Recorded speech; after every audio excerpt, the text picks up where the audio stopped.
Hello everyone, स्वागत है आपका यूट्यूब चैनल पर। मैं राकेश कुशवाहा। आज जो टॉपिक हम इस वीडियो में कवर करेंगे वो है एकल कला प्रेरण मोटर में होने वाली हानियाँ।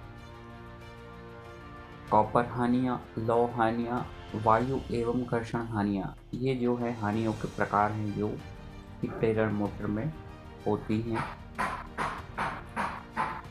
यदि हम बात करें तो स्टेटर या मोटर जो होती है हमारी, उसको जो इनपुट जाता है, इनपुट सप्लाई जाती है, तो जो हम इनपुट सप्लाई या इनपुट पावर देते हैं उसमें से जो भाग वेस्ट हो जाता है या जो हम उपयोग में नहीं ला पाते किसी कारण से, वह जो है हानियों की श्रेणी में आता है। तो कितने प्रकार की हानियाँ होती हैं, इनको जानने का सबसे अच्छा तरीका है मोटर के जो सप्लाई इनपुट हो रही है वहाँ से शुरू करके और मोटर में हमें कितना पावर प्राप्त हो रहा है वहाँ तक पहुँचना, और इस बीच में कहाँ कहाँ मोटर में पावर जो है वो लॉस होता है या जिसकी हानि होती है, वो हम देख सकते हैं। एक डायग्राम यहाँ पे दिया गया है। तो सबसे पहले हम बात करें तो मोटर का इनपुट पावर जो हम उसको 3 फेज सप्लाई देते हैं या सिंगल फेज सप्लाई देते हैं, और सिंगल फेज सप्लाई से जो वी आई कॉस फाई जो P is equal to power motor लेती है, उसको उसमें से यदि स्टेटर कॉपर लॉसेस और आयरन लॉसेस को हटा दिया जाए तो जो पावर इनपुट हो रहा है उसमें से हमें इनपुट टू रोटर, मतलब रोटर को जो पावर जाएगा वह प्राप्त हो जाएगा। तो स्टेटर से रोटर में जो पावर जा रहा है वो प्राप्त हो जाता है। इसमें से यदि रोटर में होने वाले लॉसेस और रोटर में होने वाले कॉपर लॉसेस और आयरन लॉसेस जो है वो हटा दिए जाएं। आयरन लॉसेस यहाँ पे नहीं दिए गए हैं क्योंकि रिलेटिवली बहुत कम होते हैं लो फ्रिक्वेंसी पर, इसलिए रोटर में कॉपर लॉसेस को प्रदर्शित किया गया है। इसके बाद हम देखेंगे तो रोटर कॉपर लॉसेस को यदि रोटर इनपुट में से हटा दिया जाए तो रोटर में जो यांत्रिक शक्ति उत्पन्न हो रही है या मैकेनिकल पावर जो डेवलप हो रहा है, जो उसे घुमाता है, तो जो यांत्रिक शक्ति उत्पन्न हो रही है वो हमें प्राप्त हो जाती है यदि रोटर कॉपर लॉसेस हटा दिए जाएं इसमें से। तो अब यदि हम बात करें तो मैकेनिकल पावर जो डेवलप हो रहा है उसमें भी कुछ लॉस हो रहे हैं। जब रोटर घूमता है तो रोटर को घूमने के लिए जो घर्षण बल है वो उसको घूमने नहीं देता या घूमने का विरोध करता है।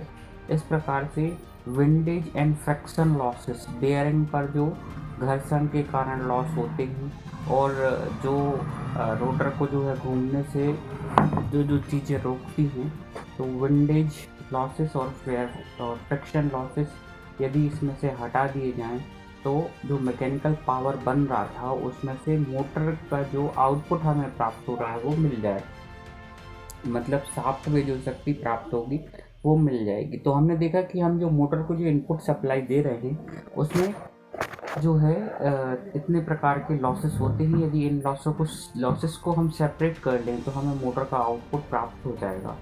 इसके अलावा एक यदि हम इन लॉसेस को कम करें तो मोटर की एफिशिएंसी जो है वो क्या होगी, बढ़ेगी। Stator copper and iron losses, हमने देखा कि जब हम मोटर को पावर सप्लाई करते हैं तो सबसे पहले पावर स्टेटर में आता है। स्टेटर में जो लॉसेस होते हैं वो 2 प्रकार के होते हैं। स्टेटर की जो वाइंडिंग है उसमें करंट फ्लो होता है, जब उसको सप्लाई से जोड़ते हैं तो करंट फ्लो होने के कारण उसमें क्योंकि रेजिस्टेंस है तो जो हानियाँ होती हैं इनको हम लोग कॉपर लॉसेस बोलते हैं, जिससे वाइंडिंग गर्म होती है। तो करंट के फ्लो होने से वाइंडिंग गर्म होती है, ये हमारी कॉपर हानियाँ कहलाती हैं।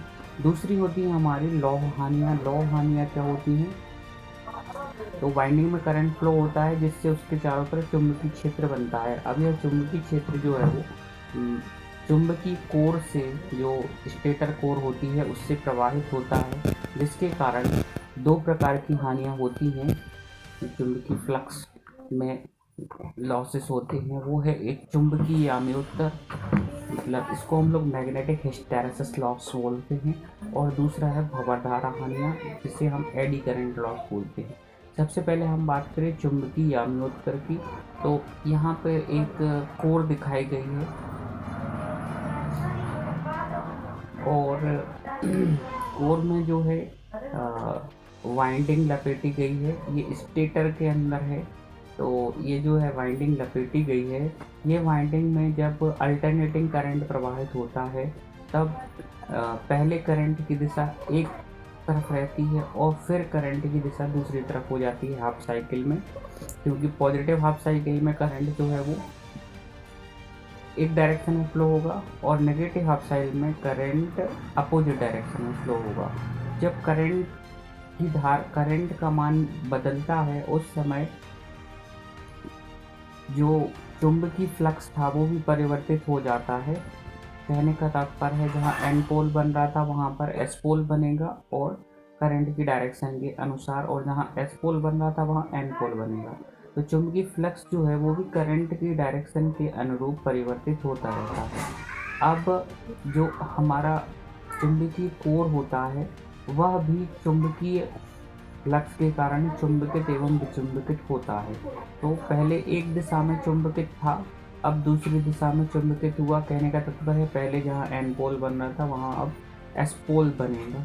तो क्योंकि ये दोनों पोल जो हैं एक दूसरे के विपरीत हैं, इसलिए जो एन पोल है उसको दूसरी तरफ चुंबकित करने के लिए कुछ अतिरिक्त बल लगाना पड़ता है, या हम कहें कि जब चुंबक से चुंबकत्व हटाया जाता है, एक तरफ जब हमने चुंबक को चुंबकित किया और उससे चुंबकत्व हटाया तब उसमें कुछ चुंबकत्व शेष बच जाता है, जिसको हम लोग उस पदार्थ की रिटेंटिविटी या धारणशीलता के नाम से जानते हैं। तो वह चुंबकत्व जो बचा हुआ है, जब हम उस लोहे के टुकड़े को दूसरी दिशा में चुंबकित करेंगे तब पहले जो बचा हुआ चुंबकीय क्षेत्र है जो दूसरी दिशा में चुंबकित है उसको समाप्त करना पड़ेगा, जिसको समाप्त या ख़त्म होने में समाप्त करने के लिए कुछ बल की आवश्यकता पड़ेगी या बल का लॉस होगा।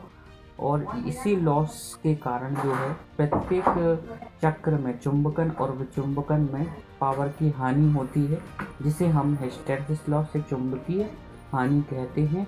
यहाँ पर हिस्टैरिसीस वक्र दिखाया गया है, इससे जो है हम देख सकते हैं, इसमें दर्शाया गया है।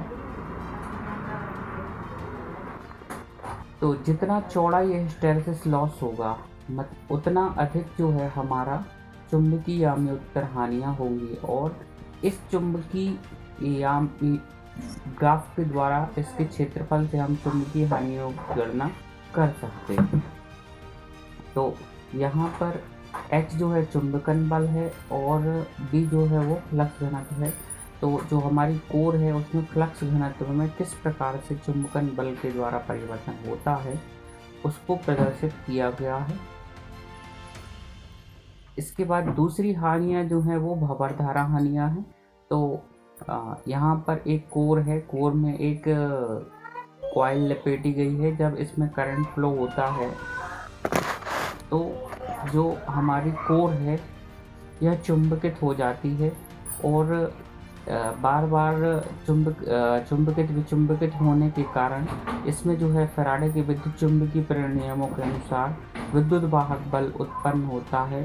तो वो जो वोल्टेज उत्पन्न होता है उसमें, क्योंकि अलग अलग वो जो वोल्टेज उत्पन्न होता है उसमें पॉजिटिव और नेगेटिव सिरे बन जाते हैं, और क्योंकि जो लोहे का पीस है इसके अंदर वो पॉजिटिव और नेगेटिव बन रहे हैं सॉलिड पीस होने के कारण, उनमें बंद पथ में लोहे के अंदर बंद पथ में धाराओं का प्रवाह शुरू हो जाता है, तो वो भंवर के समान होती हैं। तो इस प्रकार की धारा जो होती है इनको भंवर धारा कहते हैं, और इससे जो है लोहे का पीस जो है अपने आप गर्म होने लगता है। तो इस प्रकार से जो हानियाँ होती हैं इनको हम भंवर धारा हानियाँ कहते हैं। दो प्रकार के लॉसेस जो है वो लो हानियाँ जो है वो होती हैं, एक तो चुंबकीय याम्योत्तर हानि चुंबकन और विचुंबकन के कारण, और दूसरा जो है लोहे के ठोस पीस में अंदरूनी धारा प्रवाह के कारण भंवर धारा हानियाँ। दो प्रकार की हानियाँ होती हैं। इन हानियों को हम कैसे कम कर सकते हैं? तो इन हानियों को कम करने के लिए लोहे की कोर को लैमिनेटेड सिलिकॉन स्टील की स्टेपिंग से बनाते हैं ताकि कोर के अंदर विद्युत वाहक बल उत्पन्न होने पर उस पर, क्योंकि बीच में इंसुलेशन रहेगा तो भंवर धाराएं जो हैं वो प्रवाहित नहीं होंगी। एवं soft cold rolled silicon steel का उपयोग करते हैं जिसकी रिटेंटिविटी या धारणशीलता कम होती है, जो कि चुंबकित होने पर चुंबकन बल हटाने पर जो है बहुत कम चुंबकत्व उसमें बचता है। तो इस प्रकार से जो है आयरन लॉसेस हम कम करते हैं। रोटर ताम्र हानियाँ, तो हमने देखा है कि स्टेटर में जो होता है स्टेटर कॉपर लॉसेस होते हैं, स्टेटर आयरन लॉसेस होते हैं। इसी प्रकार से यदि इनको हम हटाते हैं तो हमें रोटर इनपुट पावर मिल जाता है। अब जब रोटर में पावर इनपुट हो रहा है तब रोटर में भी, क्योंकि वाइंडिंग है तो उसमें भी कुछ लॉस होते हैं। तो हम जानते हैं कि प्रेरण द्वारा रोटर में विद्युत वाहक बल उत्पन्न होता है, क्योंकि रोटर के चालक होते हैं जिससे उनमें धारा का प्रवाह होता है। तो यह जो धारा का प्रवाह होता है, क्योंकि रोटर चालकों का प्रतिरोध होता है, प्रत्येक चालक का कुछ न कुछ प्रतिरोध होता है। रोटर चालकों के प्रतिरोध के कारण जब उनमें धारा प्रवाह होता है तो जो हानि है वो होती है, क्योंकि हीट के रूप में जो है या ताप के रूप में जो है लॉस होता है। प्रतिरोध से जब धारा प्रवाहित होती है तब उसमें, तो इससे जो है प्रतिरोध से धारा प्रवाह के कारण हीट के रूप में एनर्जी का लॉस होता है या ऊर्जा का क्षय होता है, जिसे हम कॉपर लॉस कहते हैं। तो ये जो रोटर के चालकों में ताम्र हानियाँ होती हैं, हम रोटर ताम्र हानियों के नाम से जानते हैं।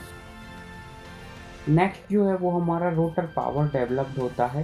तो हमने देखा फर्स्ट स्टेप क्या था, तो मोटर का इनपुट सप्लाई था, उसमें से हमने स्टेटर आयरन और कॉपर लॉसेस हटा दिए तो रोटर को इनपुट सप्लाई आ गया या रोटर में जाने वाली शक्ति आ गई। इसमें से हमने रोटर में होने वाले कॉपर लॉसेस हटा दिए, तो इससे हमें जो है टोटल रोटर में कितना पावर डेवलप होगा वो प्राप्त हो जाएगा। तो ये जो है इसको हम ज्ञात कर सकते हैं।